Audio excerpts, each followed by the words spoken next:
It started with the subtle shift in the lobby's atmosphere. A client was mid-sentence when the air changed electric. Tense even before the double doors slammed open. Something told me chaos was coming. And then it happened. The heavy lobby. Doors burst open with such violence that heads turned in unison. Standing in the entrance, like she was making a grand stage entrance, was Karen Miller, president of our neighborhood HOA, and terror of both the block and the office. Her expression wasn't just angry, it was triumphant, like she'd been waiting. For this moment her entire life, she stormed across the polished marble floor in her designer heels, a manicured finger raised and pointed squarely at me. My clients looked around, confused, whispering to one another, "You're fired, effective immediately," she declared, her voice echoing so loudly across the lobby that even the building manager at the front desk flinched. "Pack your things and get out of my building within the hour." Heat flushed into my face.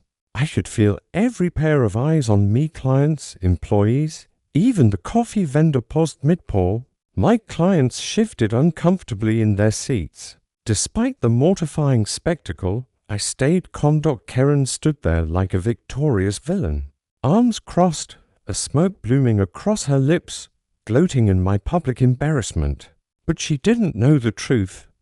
She had no idea what was already in motion behind the scenes. The truth that gave me the strength to straighten my spine and meet her stare. Without a trace of panic, I nodded once and replied, "I think there's been a misunderstanding." "Karen." Her expression twisted. "The only misunderstanding is that you thought you could stay employed here after your pathetic performance," she hissed. "Now get out before I call security." 6 weeks earlier, I was just another modest financial advisor. Nothing flashy. But I liked the work helping clients manage their investments and plan for retirement. It was fulfilling. The office wasn't high-end, but it was steady. The only downside, Karen. Not only was she president of the HOA in the neighborhood where we both lived, but she also managed the office building. That meant she had a double grip of power over my life. Karen thrived on micromanagement.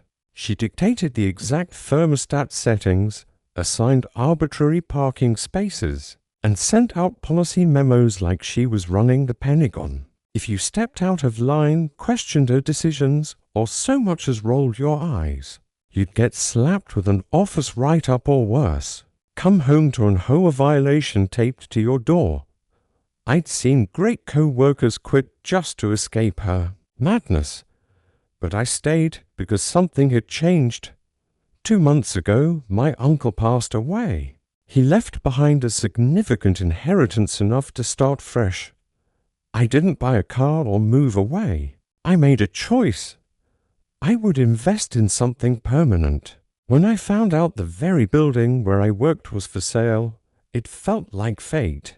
Quietly, I formed a holding company to keep my identity private and made an offer. It was accepted almost immediately. The closing was set for the following week, and I told no one. I continued coming to work every day, just as usual. Karen's behavior only got worse. She began sending daily etiquette reminders and installed cameras pointed directly at employee desks. She pushed new HOA rules regulations so petty they bordered on cruel. A neighbor of mine, Mrs. Peterson, a 70-year-old widow, broke into tears over a $500 fine for planting the wrong type of flowers in her front yard. That was the moment I knew Karen needed to be stopped. Just last week, she stopped me in the break room, stabbing her finger at me for letting clients use the front entrance. "This isn't some low-rent operation," she spat. "Maybe if you had any professionalism, you wouldn't be stuck in that tiny little office." I smiled and nodded like always, but she had no idea I'd just signed the final building documents that morning. As of 9 a.m. that very day, I was the new owner of the building. And now here she was, trying to publicly destroy me. I calmly collected my files and stood up. Sorry for the disturbance, I told my clients. Shall we reschedule for tomorrow? They nodded awkwardly and left. Karen stepped closer, her voice low and cruel. I've been waiting to do that. For months. You have no drive, no vision. People like you are placeholders. People like me step over you on their way up. I didn't flinch. You might be surprised, Karen. Then I walked toward the exit, pulled out my phone, and made sure she could hear every word. Hey James, yes, everything went through. The building is officially mine as of this morning. Could you prepare the new management notices for distribution tomorrow? Thanks. I ended the call and glanced back. Karen's face had frozen, her mouth slightly open. I left her standing there, speechless. The next morning, I arrived early with my new property management team. We posted notices across every floor. Effective immediately, Smith Properties is now the owner of Oakwood Professional Center. All inquiries should be directed to David Williams, building manager. At 9 a.m. sharp. I was seated in the surveillance room, watching the new monitors. Karen approached the front doors, swiped her access card red light. She tried again, still locked. Then came the inevitable pounding on the glass. A guard came to speak with her. Pointing at the notice, she read it, her face twisted. David opened the door and welcomed her inside, trying to calmly explain the situation. She ignored him and rushed to her office. But when she turned the dual knob, it didn't budge. The locks had been changed. By then, a small crowd of employees had gathered to witness the drama. Where is he? She yelled, spinning around her face. Then, where is that little nobody who thinks he can play games with me? I stepped off the elevator. Good morning, Karen. I believe David already explained the change in management. She laughed, but there was panic behind it. You bought this building. You drive a 10-year-old Honda. I believe in living below my means, I said. But that's irrelevant. Smith Properties is my holding company. I purchased the building last week. The transfer became official yesterday morning, about an hour before you tried to fire me. Her face drained of color. This is a joke. You can't do this. I've run this building for 7 years. I'll sue you for wrongful termination. You can contact my legal team, I said, handing her a card. We've already compiled documentation about your management practices, including staff complaints and security footage. She stood there, shaking with rage, effective immediately. Your position has been terminated. Please vacate the premises. Your belongings will be packed and delivered. She lost control. She began screaming, calling everyone useless, swearing and knocking over chairs. She grabbed a potted plant and hurled it across the lobby. It nearly struck an elderly client. Walking in. Then she lunged at the front desk and shoved the receptionist's computer off the counter. This is my building, she shrieked. You're all fired, every single one of you. David called security. I stepped in, trying to de-escalate. Karen, please stop. You're only making things worse.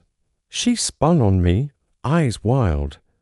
You think you've won? I'm still HOA president. I'll fine you for every weed in your yard aisle. Make your life hell. When security arrived and tried to guide her out, she slapped one of the guards across the face. That was it. David called the police. Within minutes, officers arrived and attempted to calm her down. She barricaded herself behind the desk, yelling threats. When she tried to shove past them to get to me, they had to physically restrain her. She was handcuffed and informed she was being arrested for destruction of property, disorderly conduct, assault and trespassing. The building fell silent as she was dragged out. Still shouting and struggling, the following week she appeared in court. She was charged with 3 misdemeanors. The judge, clearly unimpressed with her excuses, sentenced her to 100 hours of community service, ordered her to pay $7,000 in damages, and issued a restraining order. She couldn't come within 100 feet of the building or contact any employee. And then came the final blow. The HOA board held an emergency meeting, with her arrest footage circulating among neighbors. The board voted unanimously to remove her as president. When they gave her the news, she sat down slowly, her face blank, her mouth opening and closing without words. For the first time since I'd met her, Karen Miller had nothing to say. If you love seeing karma catch up to a real-life villain, make sure to hit that like button. It really helps the channel grow. And don't forget to subscribe for more jaw-dropping workplace and neighborhood drama. New stories drop every week, and you won't want to miss the next one.